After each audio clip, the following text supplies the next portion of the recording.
Welcome to my channel Nisha's creative corner.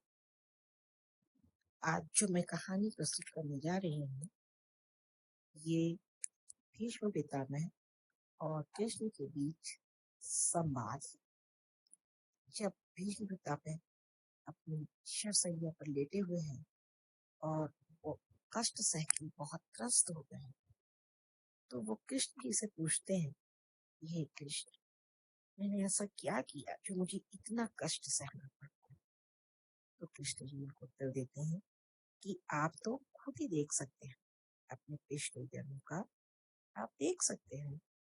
तो बोले, हाँ मैं देख रहा हूँ, पिछले 100 जन्मों में तो मैंने ऐसा कुछ भी नहीं। तो यही इन दोनों के बीच का संवाद मैं कहानी के माध्यम से आपके समक्ष प्रस्तुत कर रही हूँ।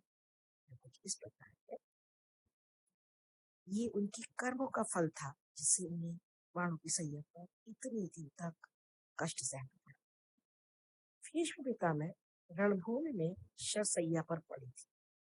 हल्का सा भी हिलते तो शरीर में घुसे बाण भारी वेदना के साथ रक्त की पिचकारी सी छोड़ देती। ऐसी दशा में उनसे मिलने सभी आ जा रहे थे। श्री कृष्ण भी दर्शनार्थ आए। उनको देखकर भीष्म जोर से हंसे और कहा, आइए जगन्नाथ, आप तो सर्व ज्ञाता हैं, सब जानते हैं। बताइए, मैंने ऐसा क्या पाप किया था जिसका दंड इतना भयावह मिला? तो कृष्ण कहते हैं, पितामह, आपके पास वो शक्ति है जिससे आप अपने पूर्व जन्म देख सकते हैं। आप स्वयं ही देख लें। तो भीष्म कहते हैं, देवकी नंदन, मैं यहाँ अकेला पड़ा और कर ही क्या रहा हूँ? मैंने सब देख लिया। अभी तक 100 जन्म देख चुका हूँ। मैंने उन 100 जन्मों में एक भी कर्म ऐसा नहीं किया जिसका परिणाम ये हो कि मेरा पूरा शरीर बिंधा पड़ा है। हर आने वाला क्षण और पीड़ा लेकर आता है। मुझे नहीं पता मेरे और किस जन्म का ये अपराध है। तो कृष्ण कहते हैं, पितामह, आप एक भव और पीछे जाए, आपको उत्तर मिल जाएगा।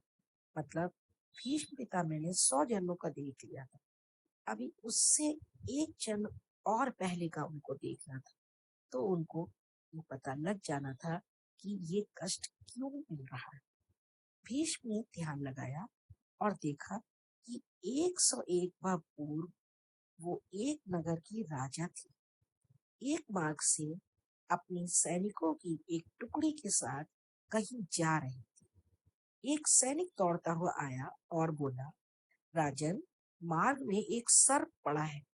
यदि हमारी टुकड़ी उसके ऊपर से गुजरी तो वो मर जाएगा।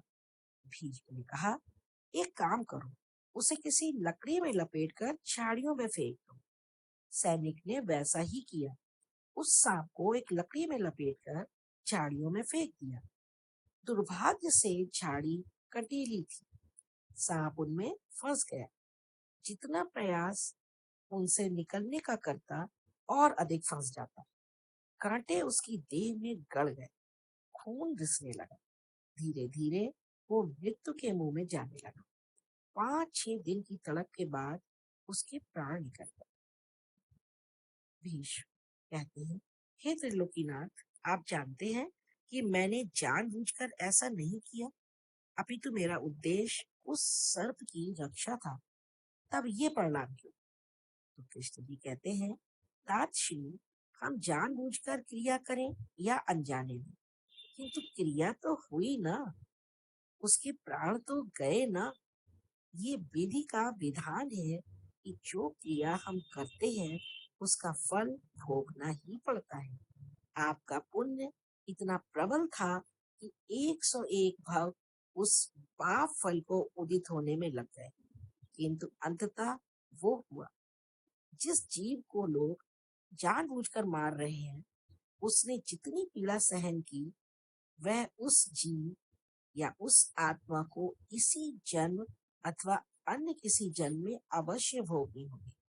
ये बकरे, मुर्गे, भैंसे, गाय, ऊंट आदि वही जीव हैं जो ऐसा बीभत्स कार्य पूर्व जन्म में करके आए हैं और इसी कारण पशु बनकर यातना झेल रहे हैं।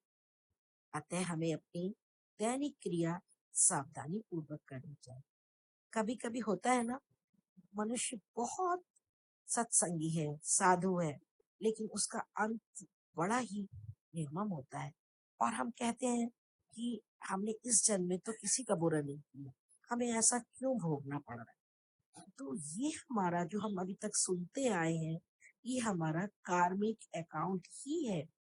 पता नहीं किस जन्म में हमने क्या कर्म ऐसा किया था जो इस जन्म में हमें भोगना पड़ रहा है।